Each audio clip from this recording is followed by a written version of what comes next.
ये पंचायती राज व्यवस्था में ग्राम पंचायत एक महत्वपूर्ण अंग है। समझिए, ग्राम पंचायत एक ऐसी संस्था है इस त्रिस्तरीय पंचायती राज व्यवस्था में जिसके सारे सदस्यों का प्रत्यक्ष चुनाव होता है, जिसका जो सबसे प्रमुख होता है उसका भी प्रत्यक्ष चुनाव होता है। ऐसा किसी सदन में आपको देखने को नहीं मिलेगा। ऊपर से आप देख लीजिए, लोकसभा में प्रधानमंत्री का चुनाव वहां के सांसद करते हैं, उस पार्टी के सांसद करते हैं, उस दल के सांसद करते हैं। प्रधानमंत्री के लिए अलग से वोट नहीं पड़ता है। राष्ट्रपति का भी चुनाव होता है तो आम जनता वोट नहीं देती है। उसी तरह राज्यों में आए तो मुख्यमंत्री का चुनाव कोई आम जनता मुख्यमंत्री पद के लिए चुनाव नहीं करती है। अलग से कोई निर्वाचन क्षेत्र, प्रादेशिक निर्वाचन क्षेत्र मुख्यमंत्री के लिए नहीं है। लेकिन जो ग्राम पंचायत है, ग्राम पंचायत के सारे सदस्यों के लिए का एक अलग निर्वाचन क्षेत्र है और जनता प्रत्यक्ष रूप से चुनती है अपने प्रमुख को। मुखिया का चुनाव भी प्रत्यक्ष रूप से होता है। तो अगर ऐसे कहा जाए कि राष्ट्रपति शासन की जो बात करते हैं कि अमेरिका में राष्ट्रपति का चुनाव जैसे होता है, कभी कभी मांग भी उठती है अपने देश में भी कि राष्ट्रपति शासन हो तो मतलब एक प्रत्यक्ष रूप से चुनाव हो। राष्ट्रपति शासन जो प्रणाली होती है उस तरह से सिस्टम को एडॉप्ट किया गया है जहां प्रमुख का चुनाव, उस सदन के प्रमुख का चुनाव जनता प्रत्यक्ष रूप से करती है। तो हम आज बात करेंगे कि ग्राम पंचायत की कैसी संरचना है। और बहुत सारे लोगों ने वार्ड सदस्य के शक्तियों के बारे में पूछा था और मुखिया की शक्तियों के बारे में पूछा था, कमेंट करके पूछ रहे थे। तो जब तक आप वार्ड जो सदस्य हैं उनकी शक्तियों को तब तक नहीं समझ सकते हैं जब तक ग्राम पंचायत को नहीं समझ सकते हैं। शक्तियां ऐसे व्यक्तिगत रूप से कुछ होती नहीं है, शक्तियां हाउस की होती है, उस सदन की शक्तियां होती है। और सबसे निचला सदन जो होता है वह ग्राम पंचायत है और ग्राम पंचायत की सदन की शक्तियां ही एक वार्ड सदस्य की शक्तियां हैं। और वार्ड सदस्य की शक्तियों के बारे में हम अलग से भी चर्चा करेंगे, लेकिन उससे पहले आपको ग्राम पंचायत की संरचना, उसके क्रियाकलापों को समझना पड़ेगा। नमस्कार दोस्तों, मैं हूं अभय कुमार, आप देख रहे हैं ठोक तंत्र। तो आपको पता होना चाहिए कि भारत के संविधान में 73वें संशोधन में ग्राम पंचायत की परिकल्पना की गई है। इस संशोधन के अनुसार त्रिस्तरीय पंचायती राज में प्रारंभिक स्तर की संस्था ग्राम पंचायत सबसे महत्वपूर्ण है। यह इतना महत्वपूर्ण है कि आम लोग बोलचाल की भाषा में पंचायत चुनाव, त्रिस्तरीय पंचायत चुनाव के हम लोग बोलते हैं पंचायत चुनाव। बहुत जगह मुखिया के चुनाव, ग्राम प्रधान के चुनाव कहते हैं। तो समझ जाइए कितना महत्वपूर्ण है। और उसका एक महत्वपूर्ण सदस्य होता है वार्ड सदस्य। यह एक ऐसी संस्था है जिसे जनता के सामने आमने सामने होकर जवाब देना पड़ता है। ऐसी कोई संस्था में नहीं है, लेकिन यह ऐसी संस्था है जहां जनता डायरेक्ट रूप से भागीदारी होती है, जनता की भागीदारी होती है, सभी निर्णय में भागीदारी होती है और अधिकांश जो डिसीजन होते हैं, क्रियाकलाप होते हैं, जनता के मत से लिया जाता है। इसलिए यह ज्यादा महत्वपूर्ण है। यहाँ लोकतंत्र समझिए कि अपने चरम पे रहता है। पंचायती राज अधिनियम 2006 के अनुसार लगभग 7000 की आबादी पर एक ग्राम पंचायत की गठन होती है।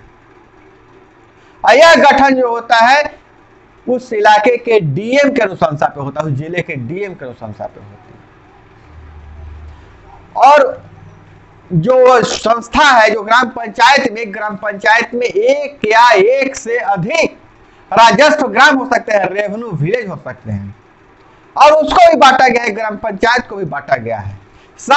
याद रखिएगा, लगभग 7000 की आबादी पे एक ग्राम पंचायत और उस 7000 में से हर 5000, लगभग 5000 की आबादी पर एक वार्ड का, एक जो प्रादेशिक निर्वाचन क्षेत्र होता है, वार्ड का गठन होता है। ग्राम पंचायत भी एक प्रादेशिक निर्वाचन क्षेत्र हुआ और वार्ड भी एक प्रादेशिक निर्वाचन क्षेत्र हुआ। तो कितना महत्वपूर्ण है, गठन होता है और जिसको डीएम घोषित करते हैं। इस जो संस्था है, इस संस्था के सारे सदस्य प्रत्यक्ष रूप से निर्वाचित होते हैं। ऐसा नहीं है कि मुखिया जी को चुनाव कोई दूसरा जनता देता है तो वार्ड को मतदान कोई दूसरा जनता देता है। जो जनता वार्ड का चुनाव करते हैं, वार्ड सदस्य का, वही जनता मुखिया जी का चुनाव करते हैं उसी पर प्रादेशिक निर्वाचन क्षेत्र से। लेकिन इसमें एक अपवाद है उप मुखिया को छोड़कर, क्योंकि उप मुखिया का चुनाव जो होता है उस ग्राम सभा के सदस्य करते हैं, जिसमें मुखिया भी शामिल है। ग्राम सभा के सदस्य में मुखिया भी शामिल है और वह भी वोट देते हैं। उप मुखिया का चुनाव होता है तो वो भी वोट देते हैं। सभी वार्ड सदस्य मिलकर एक मुखिया का चुनाव करते हैं, उप मुखिया का चुनाव करते हैं।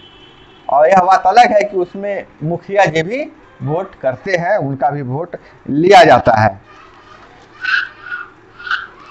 मुखिया, उप मुखिया, सभी वार्ड सदस्य मिलाकर एक ग्राम पंचायत का गठन करते हैं। ग्राम पंचायत का गठन होता है और इसका जो कार्यकाल है, बैठक के प्रथम दिन से लेकर 5 साल तक यह ग्राम पंचायत का कार्यकाल है। और सभी सदस्यों का शपथ ग्रहण होता है। शपथ ग्रहण लेना अनिवार्य है। तो ऐसे कहिए कि शपथ ग्रहण के दिन से 5 साल तक इनका कार्यकाल होता है। अब बिहार पंचायती राज व्यवस्था में आरक्षण की व्यवस्था है और इस आरक्षण को समझना बहुत जरूरी है। तो आप ऐसे समझ लीजिए कि ग्राम पंचायत जो छोटी इकाई है वहां भी 50% आरक्षण है। 50% आरक्षण है। ग्राम पंचायती राज व्यवस्था में 50% आरक्षण है। 50% सामान्य वर्ग के लिए है और 50% अनुसूचित जाति, अनुसूचित जनजाति और पिछड़े वर्ग के लिए है। अनुसूचित जाति, अनुसूचित जनजाति के लिए कोटा का निर्धारण वहां उपलब्ध जिनकी जनसंख्या उनकी संख्या के आधार पर किया जाता है। जबकि पिछड़े वर्ग का आरक्षण, जो आरक्षित अनुसूचित जनजाति, अनुसूचित जाति के आरक्षित जो कोटा है उसमें से 50 उसका 20% से ज्यादा नहीं होगा, उसका 20%। और सारे सामान्य आरक्षित और अनारक्षित दोनों को मिलाकर 50% आरक्षण का जो प्रावधान है वो महिलाओं के लिए सुरक्षित है। तो इस आरक्षण को समझिए। पूरा जो हो गया ग्राम पंचायत का संरचना, उसका 50% अनुसूचित जाति, अनुसूचित जनजाति और पिछड़े वर्ग के लिए, आरक्षित में से अनुसूचित जाति, अनुसूचित जनजाति को मिलेगा 20% मिलेगा पिछड़े वर्ग को, और दोनों को मिलाकर आरक्षित और अनारक्षित दोनों को मिलाकर उसका 50% महिला के लिए आरक्षित रहेगा। ये हो गया आरक्षण का प्रावधान। अब ग्राम सभा के सदस्य मुखिया, उप मुखिया सभी वार्ड सदस्य होते हैं, ग्राम पंचायत का सदस्य। लेकिन उसका जो सदन है उस सदन कहलाता है ग्राम सभा। और ग्राम सभा का जो सदस्य होते हैं उस पंचायत में के सारे मतदाता उस ग्राम सभा के सदस्य होते हैं। समझिए कैसे लोकतंत्र का कितना विकेंद्रीकरण हुआ है, कितना बंटवारा हुआ है। तो हम समझते हैं कि आप समझ गए होंगे कि ग्राम पंचायत क्या होता है, इसका गठन कैसे होता है और इसमें शक्तियां क्या है। तो शक्तियां की हम चर्चा करेंगे, उसके लिए विभिन्न धाराएं हैं। विभिन्न धाराओं के माध्यम से ग्राम पंचायत को शक्तियां दी गई, उसको कार्यों का बंटवारा किया गया है, उसके दायित्वों को बताया गया है और जो उसके सदस्य हैं उनके क्या अधिकार हैं वह भी बताया गया है। बार बार लोग पूछ रहे हैं कि वार्ड के लिए अलग से वीडियो बना दीजिए। वार्ड का जो अधिकार है, जो दायित्व है, वो ग्राम सभा है, ग्राम सभा में ही निहित है। ग्राम सभा को जो ताकत मिला है, जो शक्तियां मिली है, जो दायित्व मिला है, वही वार्ड का दिया, क्योंकि यह संस्था है। वार्ड कोई व्यक्ति नहीं, वार्ड एक संस्था है और ताकत तो संस्था में ही होता है। और जब तक आप अपने सदन के ताकत को नहीं समझिएगा तो अपनी ताकत नहीं जान पाइएगा। आप सोचिए एक प्रधानमंत्री को क्या ताकत है? कोई ताकत नहीं है प्रधानमंत्री को। कहिएगा नियम बदल देते हैं, कानून बना लेते हैं, तो याद रखिएगा कानून कैसे बनाते हैं।